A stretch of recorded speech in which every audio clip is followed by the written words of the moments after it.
こんにちは、カズマです。動画をご覧いただきありがとうございます。7月1日火曜日、時刻は夕方の5時半を回りました。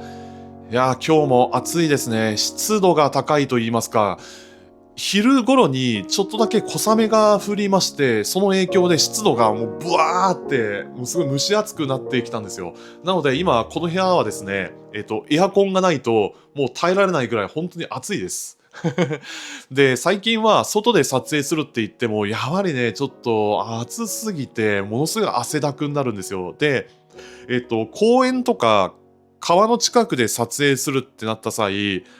今これ、半袖とハーフパンツの姿で過ごしているんですが、もうこの格好で、そういった緑あふれる自然豊かな場所へ行くってなると、高確率で虫に刺されるんですよ。なので、もし今後、外で撮影するとなった際は、なるべく長袖、長ズボン、もしくはハーフパンツの下にレギンスを履くとか、そういう感じで、肌を、素肌を保護するようなものをつけていった方がいいかもしれないですね。今日話すテーマなんですけれども、僕が普段この一眼カメラやアクションカムを収納して、それを持ち運ぶときによく使うカバンなんですが、これについてね、ちょっと話したいと思います。これから話す内容というのは、あくまでも僕個人の主観と見解に基づいて話す内容となりますので、参考程度に聞いていただければ幸いです。結論から言いますと、普段僕がよく使っているカメラ用のバッグというか、持ち運びに便利なものなんですが、こちらですね。コールマンっていうメーカーのボディバッグ。こちらをよく使ってます。こちらのボディバッグなんですけれども、確か購入したのが2023年、今から2年前ですね。2年前の夏頃に購入したものでして、場所が確かね、東急ハンズで買ったものなんですよ。当時は確かに4400円が4500円ぐらいしたんですけれども、結果的には満足ですね。で、意外とこう見えて、たくさんのものが入るというか、このアクションカムもそうですし、あとはこちらのモバイルバッテリーですね。そう、このモバイルバッテリーも1万アンペア入るやつでして、割と便利なんですよ。そう。で、しかもこれ、大きさとは別にこれちょっと薄型のタイプなんで、割と、気に入ってます。で、これも、カバンに収納するときもそんなにかさばらないので、割と重宝してます。この大きさだったら、今、僕がよく使っているこちらの、ソニーの α7-4 というカメラを使っているんですが、このカメラ本体と 2070mm のズームレンズを装着した状態で、このカバンの中に入れて持ち運ぶことができます。これがすごく便利でして、あまりにも、そうなんだろう、カメラ本体とおよび装着するレンズが大きすぎたりすると、このカバンの中に収納することができないんで、で、そのこともあって、僕が普段所有する、または持ち運ぶ時に使うカメラ、持ち歩くカメラについてなんですが、なるべく、その全長が大きすぎないことだったり、重量ができれば、1キロ未満に抑えること。で、それをもとに、普段カメラを選ぶようにしているんですよね。あまり大きすぎたり、重量が、なんていうか、重すぎたりすると、外に持ち出すのがすんごいしんどくなるんですよね。なんと言いますか、業務目的で使うことだったり、または日本国内もしくは海外を旅するってなった際は、できればね、軽量コンパクトなものが望ましいんですよ。ただね、いざという時、自分が本気で撮りたいと感じたものだったり、その風景写真とか人物写真とか、あとは適当にね、こういう目の前に置いてあるものとか料理とかそういうのを物撮りするってなった際は、やはりね、少しでも、クオリティの高いものを優先して使いたいんですよ。なるべく高画質で、より良い写真と映像を撮りたい。けれど、できる限り重量を減らしたいってなった際に、いろいろね、電気屋さんとか、まあ、ネットでレビューとか使った人の体験談とかそういうものを見比べていろいろ比較した中で、最終的に行き着いたのが今持っているこちらのカメラですね。結果的には満足してますね。こちらのソニーのカメラもそうですし、で、それを収納するときに使うこのカバンも割と重宝してますね。で、このカバンの中にソニーのカメラを収納して、で、これをこう腰に巻きつけて、これを腰に装着して移動してきたわけなんですけれども、まあこれまで日本国内または海外を旅するときによく使ってたんですが、まあ結果的には大満足ですね。いろんな収納方法があるんですけれども、どう言えばいいかな。ちょっと待ってくださいね。例えばこれ、リュック、今手元にリュックがあるんですけれども、このリュックのこの背負うところにカメラを固定して持ち運ぶっていう方法もあるんですよ。まあそれも確かに移動している合間になんか自分が見た中で、あれいいな、あれちょっと撮ってみようかなってなった時に、こう瞬時に固定されてる状態から外して即座に撮ることができるっていうね、まあ、そういう周辺機器もあるんですよ。ピークデザインだっけ、なんかそういうメーカーのものがあるんですけれども、ここにつけるカメラストラップじゃなくて、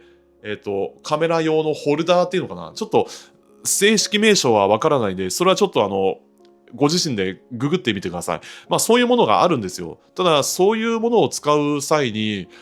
なんて言うんですかね、カメラ本体がむき出しの状態で出歩くことになるわけだから、例えばどこかへ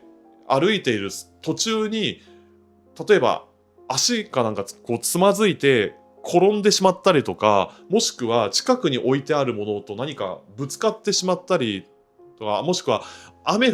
とか雪が降っている合間、カメラ本体が濡れてしまったり、それで、故障の恐れが起きてしまう。そういったデメリットがあるんですよね。で、そこでね、ちょっとカメラ本体を収納するとき、それを安全でかつ快適に持ち運びができるようにするには、どういった方法で、まあ、どんなやり方で収納して持ち歩くのがいいのかなって、それね、結構考えてはいたんですよ。なるべく安全でかつ適度に取り出しやすいような、そういう便利なカバンだったり、何かバッグは置いてないかなって思って、それで駅の周辺をいろいろ散策して、で、なんかカメラ用のバッグとか、収納するポーチとか、いろいろあったんだけれども、これが結構高くて、で、それがね、ちょっと、自分的にはその予算オーバーというか、これ無理だなって思ったんですよ。で、偶然、その時に目にしたのが、まあ、こちらの、今回紹介したこちらのボディバッグなんですけれども、個人的にはこれが割と重宝してますね。意外と便利でして、まあ、快適に使えるというか、まあ、収納する量も申し分なく、まあ、このモバイルバッテリーとかアクションカムだったり、あとは個人的には、まあ、ボールペンと手帳もこの中に収納することができるんで、これがね、意外と使えるんですよ。特に日本国内、もしくは海外を旅するってなった時、僕意外と紙のペンとノートを使うことがあるんですよね。特に手頃なサイズの手帳を使って、まあ、その時感じたことをもうずーっと書き続けて、それで時間を潰したりして、まあ、そうやって過ごすことが多かったんですよ。なるべくスマートフォンの画面を見たくないというか、まあ個人的にはね、日記を書くことが多いんで、まあそういうのも兼ねて、もうずーっとその手帳に、その時、その瞬間感じたことや、まあ、自分の中で印象に残ったものとか、そういうのを全部ひっくるめて、もうずーっと書き続けていたんですよ。で、まあそういう手帳とか、そういうものを収納するときに、案外こういうボディバッグがね、意外と便利なんですよね。まあ使い方は人それぞれですし、どんなものを持ち運ぶか、それは個人の優先順位というか、まあ、好みの問題ですので、ちょっとここではあまりおすすめかどうかはちょっと、言いにくいけれど、まあ、自分自身というか、自分の中では、まあ、こういうボディバッグが意外と便利で使いやすいですね。特に大型のリュック大型の登山用のバックパックを背負うってなった時、その登山用のリュックの中にカメラを収納するってなると、それをその都度取り出すのが結構面倒なんですよね。大型のリュック、例えばこういうデイパックとか、そのリュックを背負って、でなおかつこのボディバッグを腰に巻いて、それで移動するってことが、多かったんですけれども、まあその過程において、なるべく負担なく、その時間を短縮するような感じで、カメラを取り出して、それを収納したりとか、そういう出し入れをできる限りやりやすくする上で、どんなやり方が自分に合ってるのかなっていろいろ考えた結果、今に至るっていう感じですね。ちなみにこちら、この一瞬見えたと思うんですけれど、この黄色い手帳ですね。こちら見えますか？これが普段よく僕が何かアイデアが浮かんだりとか、その時のその日記とかそういうものを書き続ける時によく使っているノートですね。これも確かダイソーで買ったものですので、もう半分ぐらい書いてるのかな。でもまだまだその書けるページ数はあるんで、これから先もちょっと使い続けていきたいなっていうふうに思いますね。ただ、ちょっとこれだいぶもうくたびれているんで、でも、大丈夫かな。まだ使えるっちゃ使えると思います。はい。っていう感じですね。ちょっとね、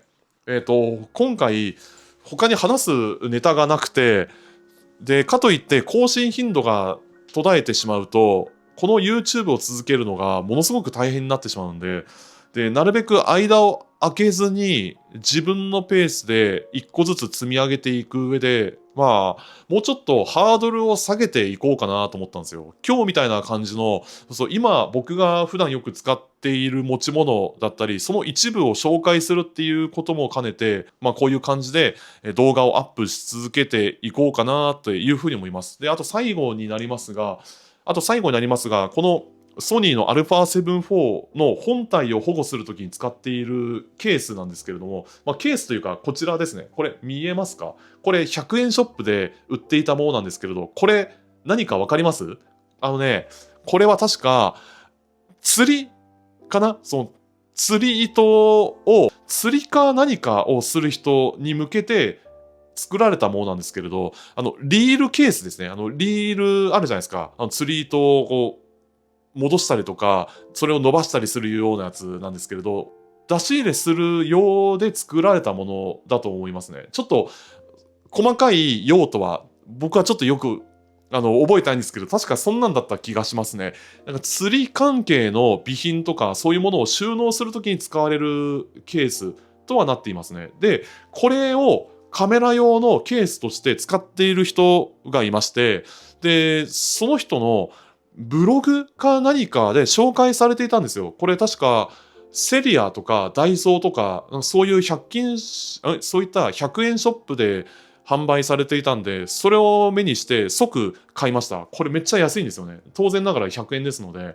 電気屋さんとかでカメラケースを買うのもいいんですけれど、ただそういうのってそのカメラ本体の大きさ、または装着するレンズによって収納できるかどうか、またはそれをもとにカメラケースを安全に保護できるかどうかって、また全然違ってくるんですよね。で、今使っているこの α7 IV とこのズームレンズを装着した状態でカメラ本体を保護するとなった際、このケースがね、意外と重宝するんですよね。で、この中にこう被せるような感じで、持ち運ぶというか、その状態で、このリュックとかボディバッグの中に、このカメラ本体を収納しているわけなんですけれど、意外と便利です。これ重宝しますね。なので、これも合わせて共有しておこうかなというふうに思います。っていう感じですね。というわけで、今回の動画はこの辺で終わりにしたいと思います。最後まで見ていただきありがとうございます。今後ともよろしくお願いします。もし今回の動画がいいなと思いましたら、グッドボタンとチャンネル登録をしていただけると嬉しいです。それでは次回お会いしましょう。ありがとうございました。さようなら。